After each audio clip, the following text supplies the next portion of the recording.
Welcome to Penrose Learning, where we make understanding easy. You're ready to start. Sign into the Google account you want to credit and confirm your device's region and internet connection.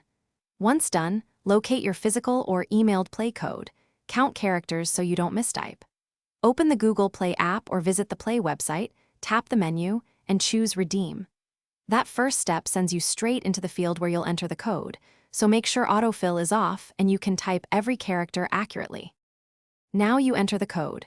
Type it exactly, checking for common confusions like letter O versus 0 and capital I versus 1. After pasting or typing, tap Redeem and read the confirmation dialog. You'll be offered to add the amount to your Play balance or apply it immediately to a purchase. If prompted, select the target account. Once accepted, Google updates your balance. Make sure you see the confirmation message, and finish by using your Play balance at checkout or saving it for later. Most balances don't expire in many regions.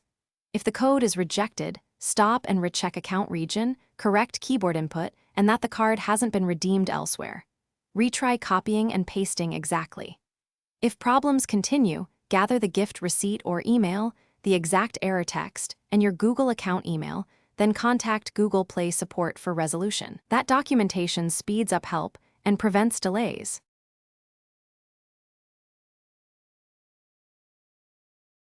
Thanks for watching. If this was helpful, leave a like and consider subscribing. See you next time.